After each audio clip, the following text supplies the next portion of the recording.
에베소서는 하나님께서 베푸신 은혜와 사랑에 감격하고 또 감사하며 찬양하는 삶을 우리에게 살도록 요청하고 있습니다. 진정한 믿음은 삶으로 드러나야 한다는 것입니다. 하지만 우리는 연약하여 넘어질 수밖에 없는 존재이지요. 그렇기 때문에 에베소서 5장 18절은 술 취하지 말라. 이는 방탕한 것이니 오직 성령으로 충만함을 받으라고 명령하고 있습니다. 하나님의 은혜로 구원받은 성도들은 하나님의 은혜로 살아야 합니다. 하나님을 의지하고 하나님이 주시는 힘을 공급받아 살아갈 때 진실한 믿음을 계속 가질 수 있기 때문입니다. 성령 충만할 때 우리가 진정으로 하나님을 예배할 수 있고 또 감사할 수 있다는 얘기입니다. 진정한 믿음은 삶으로 드러나는데 하나님과의 관계에서 뿐만 아니라 사람과의 관계에서도 하나님의 자녀다운 삶을 살아갈 수 있게 되지요. 또 그러한 삶을 우리가 추구해야 한다는 것이 오늘 에베소서의 말씀이라고 하겠습니다. 오늘 본문은 특별히 5장 21절의 말씀을 가정에서 또 일상생활에서 적용하는 내용이라고 하겠습니다. 그리스도를 경외함으로 피차 복종하라. 여기서 피차 복종하라는 것은 힘이 없는 내가 어쩔 수 없이 굴복하는 것이 아닙니다. 주님을 진실로 믿는 성도들이 주님의 뜻을 따라 자발적으로 희생하고 섬기는 삶을 가리킵니다. 진짜 은혜 받으면 그러한 마음으로 상대방을 대하고 또 다른 사람과 선한 관계를 맺는 것이죠. 우리가 이러한 삶을 살아가기 위해서는 항상 우리의 초점이 어디에 맞춰져 있어야 됩니까? 그리스도에게 맞춰져 있어야 됩니다. 항상 우리는 그리스도와 함께 살아가고 있고 그리스도가 우리를 지켜보고 있습니다. 그러므로 우리가 늘 주님을 생각하고 주님을 바라보면서 주님이 우리에게 무엇을 원하시는지를 늘 생각하고 또 묻는 삶을 살아가는 것이죠. 주님, 오늘도 나와 함께 계실 줄 믿습니다. 주님, 어떻게 해야 할까요? 이렇게 우리가 질문을 던질 때 늘 말씀 안에 거하는 그리스도인은 말씀을 통하여 우리에게 얘기하시는 주님의 음성을 들을 수 있을 것입니다. 주의 뜻이 무엇인가 이해하라. 에베소서 5장 17절에서도 분명히 말하잖아요. 어떤 사람이 어리석은 사람입니까? 주의 뜻이 무엇인지 묻지 않고 주의 뜻이 무엇인지 알려고 하지 않고 주의 뜻이 무엇인지 생각하지 않으며 깨닫지 못하는 사람이 어리석은 사람입니다. 늘 주님의 뜻을 우리가 물어야 되겠습니다. 그래서 그러한 삶, 성령 충만한 하나님의 자녀가 피차 복종하는 삶을 실천하는 가장 기본 단위가 가정이죠. 그래서 아내들은 자기 남편에게 복종하고 남편들은 아내 사랑하기를 그리스도께서 교회를 사랑하시고 그 교회를 위하여 자신을 주심같이 해야 합니다. 그런데 항상 누가 중심에 있습니까? 바로 그리스도가 중심에 있는 것입니다. 그러므로 이 말씀을 들을 때는 상대방에게 주시는 말씀에 주목하기보다는 나에게 주시는 말씀에 주목을 해야 된다고 어제도 말씀드렸습니다. 아내들에게 주시는 말씀을 내 남편이 들어야 할 말씀이다 이렇게 생각하고 들어서는 안 된다는 것입니다. 아내들에게 주시는 말씀은 아내가 들어야 하고 남편들에게 주시는 말씀은 남편이 들어야 한다는 것이죠. 오늘 본문은 피차 복종하라는 원리를 첫째는 부모와 자녀의 관계에 적용하고 있고 둘째는 종과 주인의 관계에 적용하고 있습니다. 1절이죠. 자녀들아 주 안에서 너희 부모에게 순종하라. 이것이 옳으니라. 오늘 본문도 주 안에서입니다.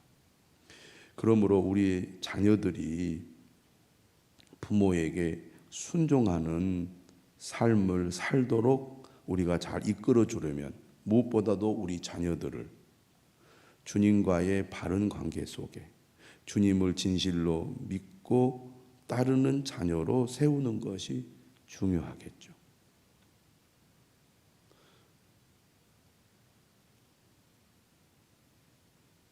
하나님의 말씀을 듣고 그 말씀에 반응하고 더 나아가 그 말씀에 순종하는 자녀로 세우는 것이 가장 훌륭한 부모의 역할이라고 하겠습니다. 자녀된 입장에서 우리가 이 말씀을 들을 때 우리 부모에게 순종하는 삶은 주 안에서입니다. 정말 우리가 주님을 사랑하고 주님을 믿는다면 주님의 말씀을 따라 우리 부모에게 순종해야 하는 것이죠. 분명한 하나님의 약속이 있습니다. 2절에 내 아버지와 어머니를 공경하라. 이것이 약속이 있는 첫 계명이니 이로써 내가 잘되고 땅에서 장수하리라. 우리가 10계명을 보면 하나님의 축복의 약속이 1계명부터 4계명까지 내용을 보면 안식일 계명에 이러한 축복의 약속이 있습니다. 그리고 5계명에서 10계명에는 바로 이 5번째 계명인 부모 공경에 있습니다. 정말 하나님의 은혜를 받고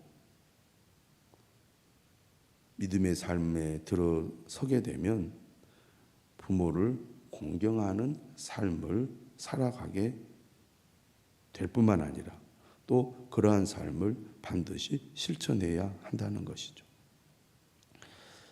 두 번째로는 아비들에 대해서 말씀하고 있습니다. 부모들에게 주시는 말씀이죠.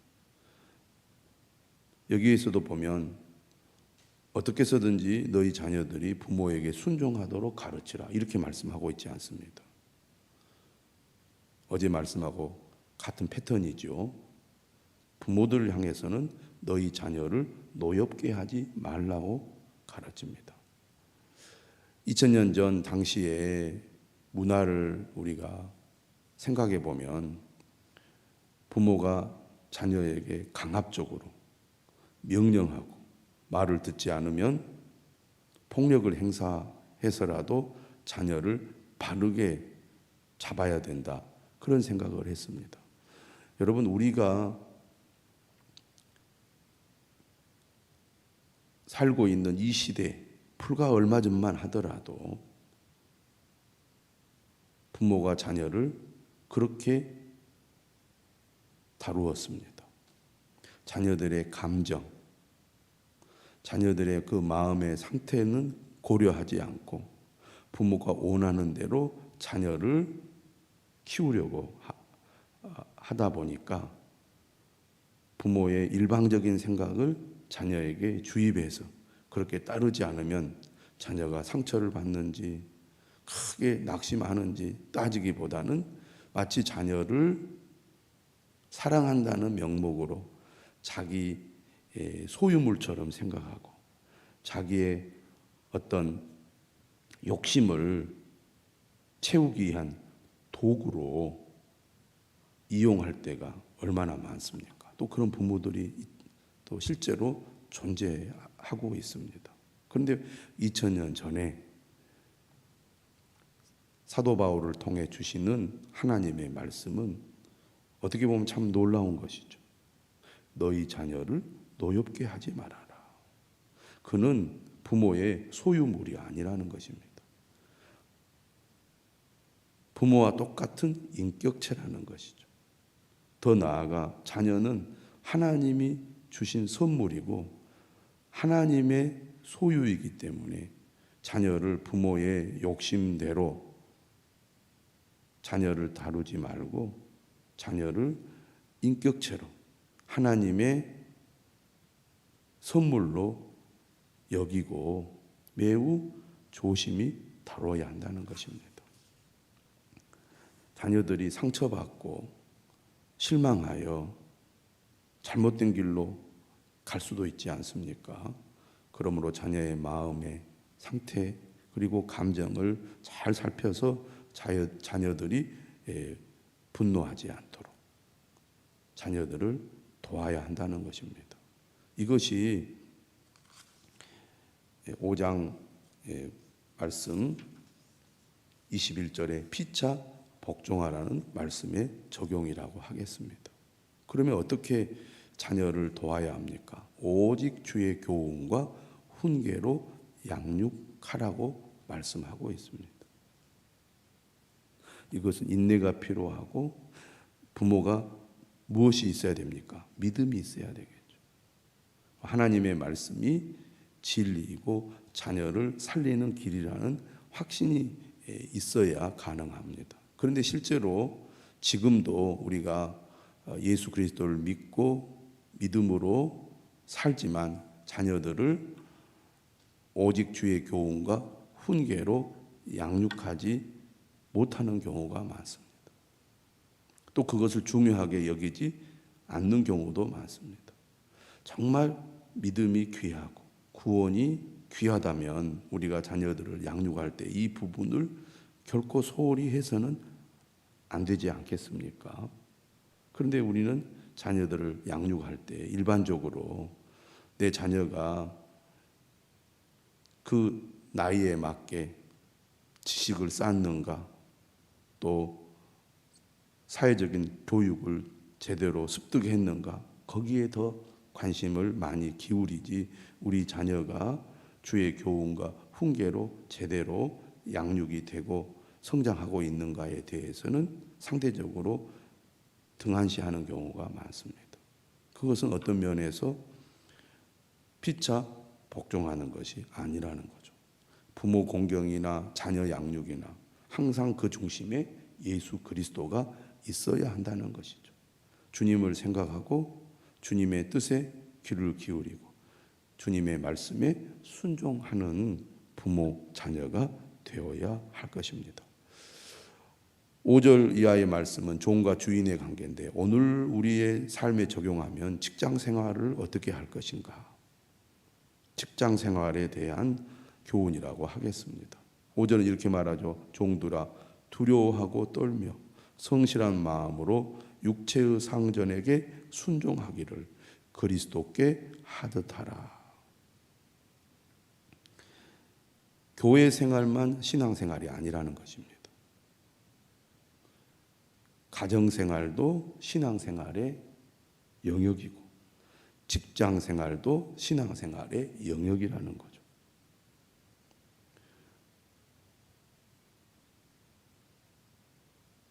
6절에 이런 말씀이 있습니다. 눈가림만 하여 사람을 기쁘게 하는 자처럼 하지 말고 그리스도의 종들처럼 마음으로 하나님의 뜻을 행하고 기쁜 마음으로 섬기기를 주께 하듯 하고 사람들에게 하듯 하지 말라. 자, 이 말씀을 보면 그 사람의 됨됨이, 인격이 드러납니다. 여러분, 우리가 예수 그리스도를 믿으면 우리의 마음의 생각과 자세부터 바뀌어야 됩니다. 우리 안에 주님이 계시잖아요. 주님이 우리를 보고 계시잖아요. 그런데 남이 볼 때는 일을 하는 척하고 성실하게 무엇인가를 하는 척 하는데 누가 보지 않으면 아무렇게나 한다 그 말이에요. 왜 이렇게 합니까?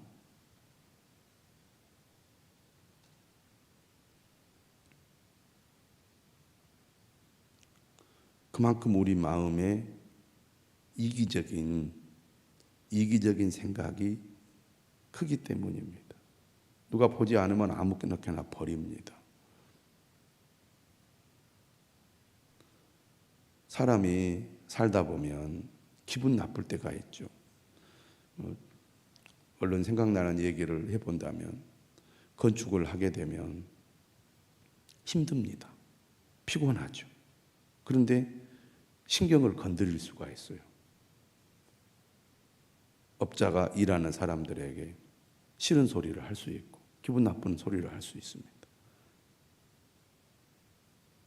그런데 일을 하다 보니까 기분이 나쁘니까 쓰레기를 보이지 않는 곳에 버리고 뭐라 그럴까요? 미장을 한다거나 바깥에 이렇게 이제 벽을 붙이면서 안에다 집어넣습니다. 심지어는 열심히 일을 하는데 화장실이 제대로 제공이 되지 않으니까 급한 마음에 용변을 보고 비닐에 싸서 아파트 안에다 집어넣어 버립니다. 그래서 이제 입주자가 생활을 하는데 이상한 냄새가 계속 나는 거예요. 뜯어봤더니 그 안에 뭐가 있습니까? 오물이 그대로 있는 거예요. 그것이 그 아파트 이제 방에 계속 밖으로 냄새가 나는데 왜 그렇게 합니까? 일할 수 있도록 환경을 제공해 줘야 하고 또 화장실을 이용할 수 있도록 환경을 제공해 줘야 되는데 그게 제대로 안 되니까 급한 나머지 그냥 일하는 현장에서 용변을 보고 보지 않으니까 비닐에 이제 싸가지고 보이지 않는 곳에 넣어버리죠. 담배 꽁초부터 있어서는 안 될 것들을 보이지 않는 곳에 집어쳐 넣는 경우가 얼마나 많습니다.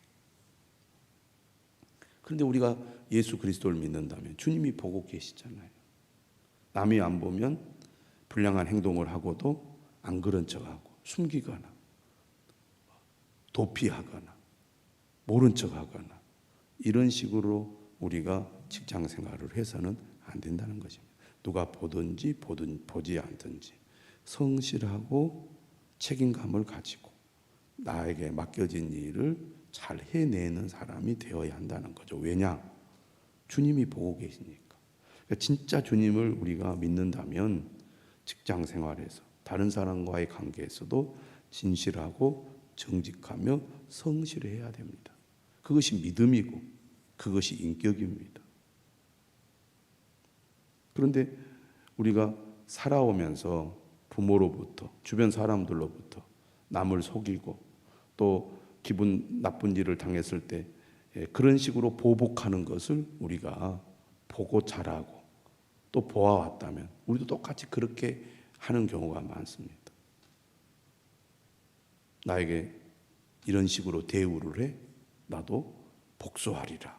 그래가지고 남에게 해를 끼치는 그런 행동들, 소심한 복수지요. 소심한 복수. 이렇게 하는 경우가 많은데 우리가 인간관계, 직장에서도 상사와의 관계나 동료와의 관계에서 그런 감정에 치우쳐서 행동하는 경우들이 종종 있지 않습니까? 그렇게 하면 안 된다는 겁니다. 항상 그리스도께 하듯 하라는 것이죠. 마음으로 하나님의 뜻을 행하고 기쁜 마음으로 섬기기를 주께 하듯 하라는 것입니다.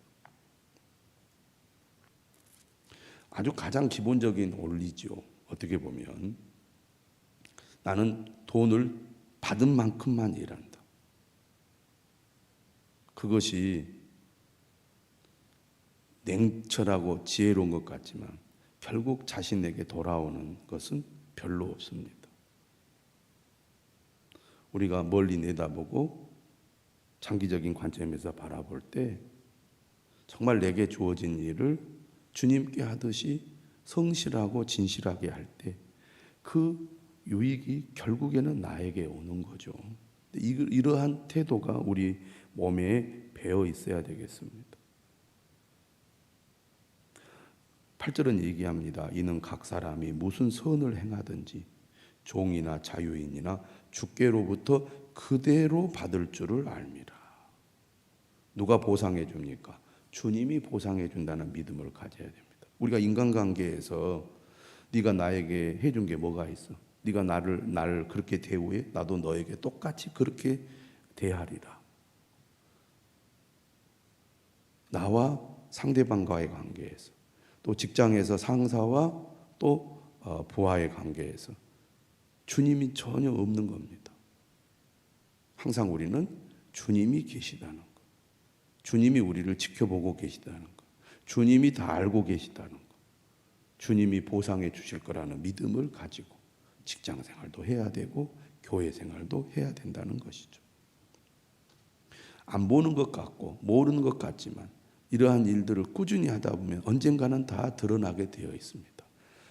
다 안다 그 말이에요. 참 저 사람은 보거나 보지 않거나 누가 있거나 없거나 참 정직하고 성실하고 진실하다. 다 압니다. 그렇지 않고 대충 눈속임 식으로 하면요, 모를 것 같잖아요. 다 알아요. 그 사람의 인격이 거기에서 다 드러나게 되어 있습니다. 그러므로 오늘 이 직장 생활에서도 그리스도 주님이라는 말을, 하나님, 이 표현을 얼마나 많이 반복하고 있습니까? 하나님께 한다는 믿음으로 해야 되겠습니다. 물론 우리가 직장 생활이나 인간관계가 단순하지 않죠. 단순하지 않습니다. 이용하는 사람이 있고 오히려 우리를 괴롭히는 그런 일들도 발생합니다. 주님께서 말씀하시잖아요. 뱀처럼 지혜롭고 비둘기처럼 순결하라고. 지혜가 필요하겠죠. 마지막으로 상전들을 향해서 이렇게 말합니다. 상전들아, 너희도 그들에게 이와 같이 하고 위협을 그치라. 내가 가지고 있는 지위, 내가 가지고 있는 힘을 가지고 아랫사람들을 강압적으로 위협하거나 그들을 괴롭히는 일을 해서는 안 된다는 것입니다. 그러니까 이 말씀도 종들, 직원들은 그들에게 주시는 말씀을 들어야 하고, 주인이나 상전들은 구절의 말씀을 깊이 들어야 합니다.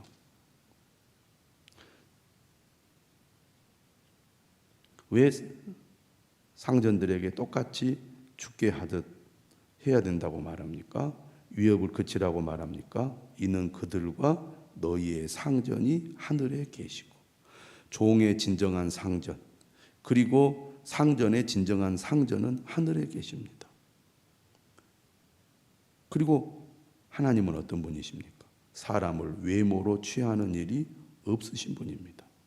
그 사람이 어떤 지위를 갖고 있든지 어떤 직책을 갖고 있든지 하나님은 그들의 겉모습, 그들의 어떤 외적인 조건을 보고 판단하고 평가하는 분이 아니죠. 중심을 보시는 분이십니다.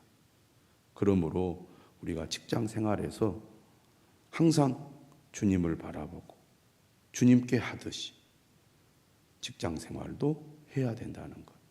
다시 말하면 정말 은혜 받은 성도는 교회에서만이 아니라 또 가정에서만이 아니라 일상생활 속에서도 주님의 뜻에 순종하는 삶을 살아야 한다는 것입니다.